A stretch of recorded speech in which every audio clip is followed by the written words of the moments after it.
ପ୍ରିୟ ଆତ୍ମନ୍, ଆତ୍ମା ଅତ୍ୟନ୍ତ ସୂକ୍ଷ୍ମ। ବହୁତ ଛୋଟ ଛୋଟ ଜିନିଷ ଆଖିରେ ଦେଖାଯାଏ ନାହିଁ, ମାତ୍ର ସୂକ୍ଷ୍ମ ଦର୍ଶନ ଯନ୍ତ୍ର ବା ମାଇକ୍ରୋସ୍କୋପ୍ ଦ୍ୱାରା ଦେଖାଯାଏ। ତେବେ ପରମାଣୁ ଏବଂ ଇଥର ଏତେ ଛୋଟ ଯେ ସୂକ୍ଷ୍ମ ଦର୍ଶନ ଯନ୍ତ୍ରରେ ମଧ୍ୟ ଦେଖାଯାଏ ନାହିଁ। ମାତ୍ର ଏହି ଆତ୍ମା ସେହି ଇଥର ଏବଂ ପରମାଣୁ ଠାରୁ ମଧ୍ୟ ଲକ୍ଷ ଲକ୍ଷ ଗୁଣରେ ଛୋଟ। ଏହାର ଲଘୁତା ଏବଂ ସୂକ୍ଷ୍ମତାକୁ ବିଚାର କରିବାକୁ ଯାଇ ଏହାର ଅପାର ଏବଂ ଅନନ୍ତ ଶକ୍ତି ଦିଗକୁ ଧ୍ୟାନ ଦେଲେ ବଡ଼ ଆଶ୍ଚର୍ଯ୍ୟ ହେବାକୁ ହୁଏ। ଗୋଟିଏ ସୂଚୀ ବା ପତଳା ଲୌହ ଦଣ୍ଡ ଗୋଟିଏ ଓଜନ ବସ୍ତୁକୁ ଉଠାଇ ପାରେ ନା।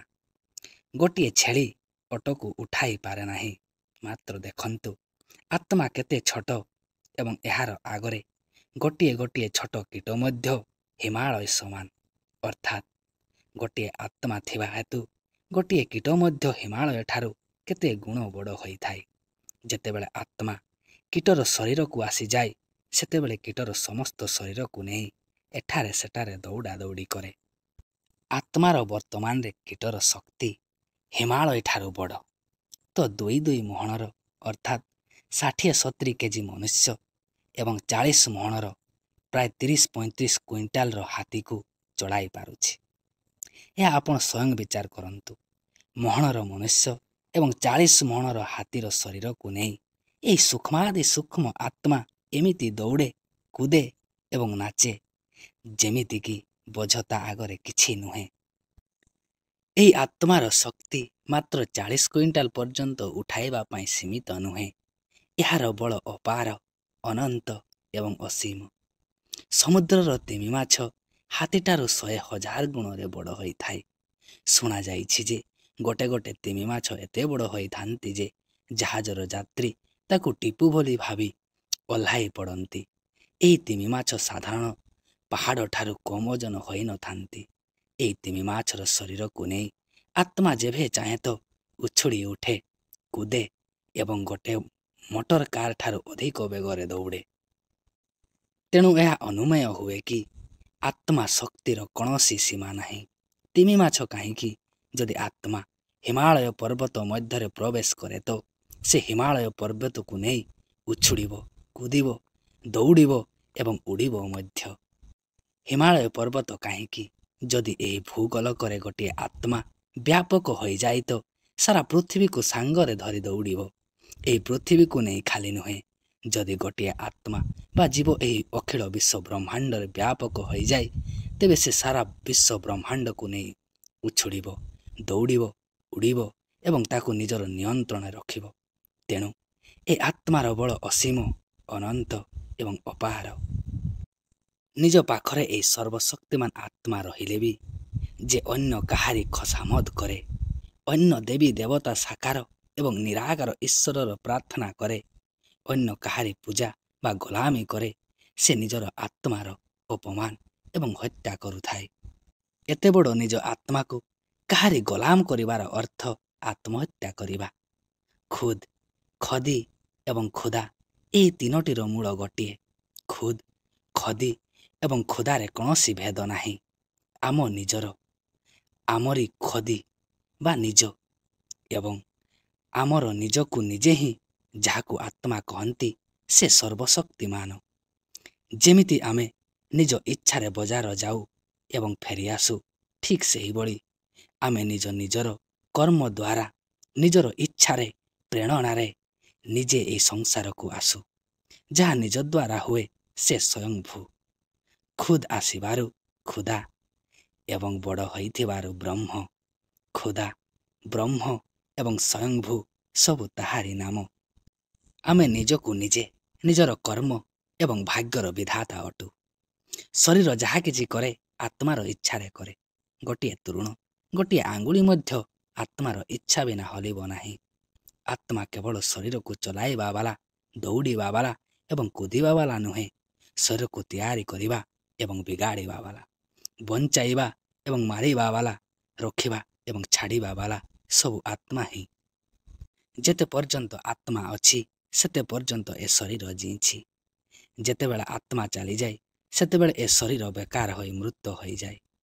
ଯେଉଁ ଶରୀରରୁ ତାର ଆତ୍ମା ଚାଲିଯାଏ ସେ ଶରୀରକୁ ଦେବୀ, ଦେବତା, ଡାକ୍ତର, ବୈଦ୍ୟ ଏବଂ ଈଶ୍ୱର କେହି ଏପରି ନାହାନ୍ତି ଯେ ବଞ୍ଚାଇ ପାରିବ। ଈଶ୍ୱରଙ୍କୁ ଲୋକେ ସର୍ବବ୍ୟାପକ କହନ୍ତି। ତେଣୁ ଭକ୍ତ ଏବଂ ମଜହବିଙ୍କ ଈଶ୍ୱର ସର୍ବବ୍ୟାପକ ହୋଇଥିବାରୁ ସେ ମୃତ ଶରୀରରେ ଅଛନ୍ତି, ଯାହାକୁ ଜୀବାତ୍ମା ଛାଡ଼ିଦେଲା।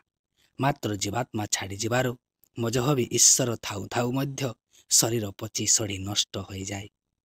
ତେଣୁ ଏ ଶରୀରକୁ ସୃଷ୍ଟି କରିବା ବାଲା ବା ବିଗାଡ଼ିବା ବାଲା ନା କେହି ଈଶ୍ୱର, ନା କେହି ଦେବୀ ଦେବତା ଅଛନ୍ତି, ନା କେହି ବୈଦ୍ୟ ବା ଡାକ୍ତର ଅଟନ୍ତି। ଏହି ଶରୀରକୁ ବଞ୍ଚାଇବା ବାଲା ଯଦି କେହି ଥାଆନ୍ତି, ତେବେ ତାର ନାମ ଜୀବ ବା ଆତ୍ମା। ମନ୍ତ୍ରତନ୍ତ୍ର ମଧ୍ୟ କୌଣସି ଦ୍ରବ୍ୟ ନୁହେଁ। ଆତ୍ମା ଚାଲିଯିବା ପରେ ହଜାର ଦେବୀ ଦେବତା, ମନ୍ତ୍ର, ଈଶ୍ୱର, ଖୁଦା ବା ଭଗବାନ ସମସ୍ତେ ମିଳିମିଶି ତାର ରକ୍ଷା କରିପାରିବେ ନାହିଁ। ଈଶ୍ୱର ସର୍ବବ୍ୟାପକ ହୋଇଥିବାରୁ ମୁର୍ଦାରରେ ମଧ୍ୟ ଅଛନ୍ତି। ମାତ୍ର ଜୀବ ଚାଲିଯିବା ପରେ ଈଶ୍ୱର ନା ତାକୁ ହଲାଇ ପାରିବ ନା ବୁଲାଇ ପାରିବ। ତେଣୁ ଶରୀରକୁ ସଜୀବ ରଖିବା ବାଲା ଏ ଚେତନ ବା ବଞ୍ଚାଇ ରଖିବା ବାଲା ଜୀବ ବା ଆତ୍ମା, ଈଶ୍ୱର ନୁହେଁ। ଶରୀରକୁ ଯେତେବେଳେ ଭୋଜନର ପ୍ରୟୋଜନ ପଡ଼େ ତ ଭୋକ ଲାଗେ। ଏହା ଆତ୍ମା ଜାଣେ ଯେ ଏବେ ମୋ ଶରୀରର ଭୋଜନ ଦରକାର। ପାଣିର ଆବଶ୍ୟକ ହେଲେ ଶୋଷ ଲାଗେ। ଯେଉଁ ବସ୍ତୁର ଆବଶ୍ୟକତା ପଡ଼େ ତାହାରି ରୁଚି ହୁଏ। ଏହିପରି ଖାଇବାର ଭୋଜନ ଏବଂ ପାନ କରିବାର ପାଣି। ଶ୍ୱାସରେ ଭିତରକୁ ଯାଉଥିବା ପ୍ରାଣ ଦ୍ୱାରା ଏ ଆତ୍ମା ଶରୀରକୁ ପାଳନ କରୁଥାଏ। ସାରା ଶରୀରରେ ରକ୍ତକୁ ଦୌଡ଼ାଇ ଶରୀରକୁ ତାଜା, ସଜୀବ, ସବଳ ସର୍ବଦା ରଖୁଥାଏ। ସବୁ ଆତ୍ମା କରୁଥାଏ। ଆତ୍ମା ବିନା ଏସବୁ କିଛି ହୋଇପାରନ୍ତି ନାହିଁ। ଈଶ୍ୱର ତ ମଜହବି ଲୋକଙ୍କର ବିଶ୍ୱାସ ମୁତାବକ ସର୍ବବ୍ୟାପକ ହୋଇଥିବାର ମୃତ ଶରୀରରେ ଅଛନ୍ତି, ଯେଉଁଥିରେ ଜୀବାତ୍ମା ନାହିଁ।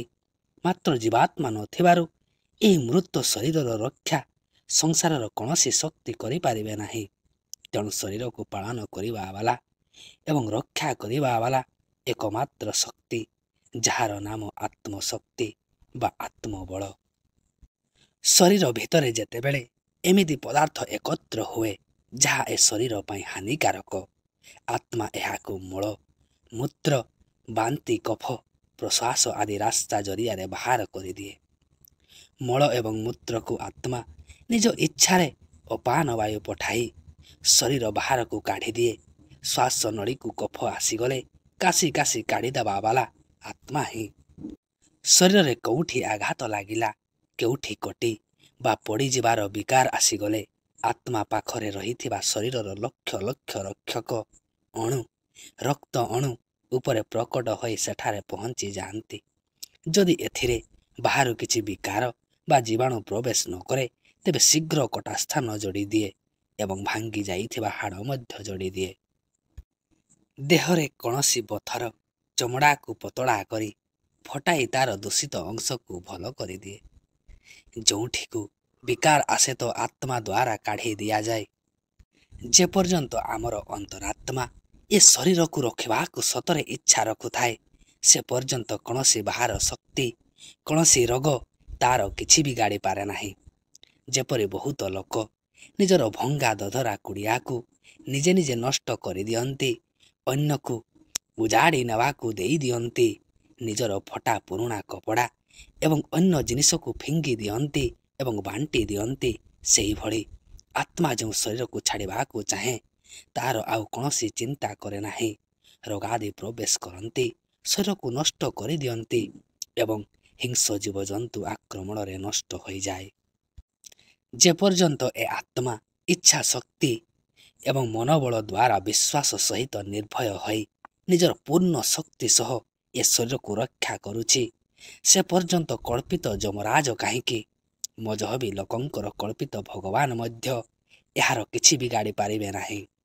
ଆତ୍ମବଳ, ଇଚ୍ଛା ଶକ୍ତି ଏବଂ ମନୋବଳ ନିଜର ସମସ୍ତ ଶତ୍ରୁଙ୍କୁ ସାମ୍ନା କରିବାକୁ ପ୍ରସ୍ତୁତ।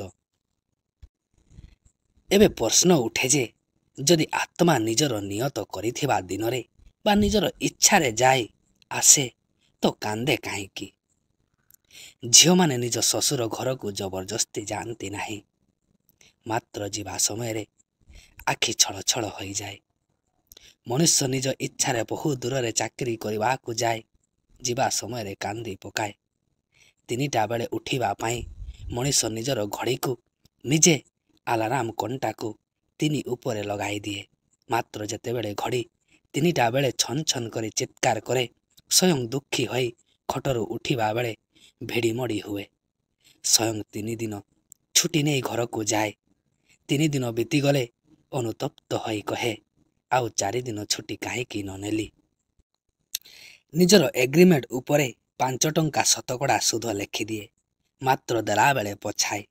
ମନୁଷ୍ୟ ସ୍ୱୟଂ ନିଜ ଇଚ୍ଛାରେ ଶରାବୀ, ଜୁଆଡ଼ି, ଅଫିମ ଖୋର ଏବଂ ବେଶ୍ୟାଗାମୀ ହୁଏ। ମାତ୍ର ତା'ର ପରିଣାମ ସାମ୍ନାକୁ ଆସିଲେ କାନ୍ଦି ପକାଏ। ଆଜି ଯାହା କିଛି ଆପଣଙ୍କ ପାଖରେ ଅଛି, ସବୁ ଆପଣଙ୍କର ରୋଜଗାର, ସବୁ ଆପଣଙ୍କର ଇଚ୍ଛାରେ। ଚାହେଁ ଏ ଜନ୍ମରେ ହେଉ ବା ପୂର୍ବ ଜନ୍ମମାନଙ୍କରେ ହେଉ, କର୍ମ ବିନା ଇଚ୍ଛାରେ ହୁଏ ନାହିଁ। ନିଜ ଇଚ୍ଛାରେ ମନୁଷ୍ୟ ଜୁଆ ଖେଳରେ ବାଜି ଲଗାଏ, ମାତ୍ର ହାରିଗଲେ କାନ୍ଦେ। ଏହା ସମସ୍ତେ ଜାଣନ୍ତି ଯେ ମନୁଷ୍ୟର ଆୟୁ ମଣିଷର ପୂର୍ବ କର୍ମର ଫଳ। ତାହା ସହିତ ଏହା ମଧ୍ୟ ସମସ୍ତଙ୍କୁ ଜଣା, ମଣିଷର କୌଣସି କର୍ମ ମଣିଷର ଇଚ୍ଛା ବିନା ହୋଇ ନପାରେ। ବିନା ଇଚ୍ଛାରେ ଆଙ୍ଗୁଳି ହଲିବ ନାହିଁ। ତେଣୁ ଜନ୍ମ ମରଣ, ରୋଗ ଦୋଷ, ପ୍ରେମ ଦ୍ୱେଷ, ସୁଖ ଦୁଃଖ ଏବଂ ଯିବା ଆସିବା ସବୁ ଆମରି ଇଚ୍ଛା ଉପରେ ନିର୍ଭର କରେ। ସବୁ ଆତ୍ମବଳ ଏବଂ ଇଚ୍ଛା ଶକ୍ତିର ଅଧୀନ।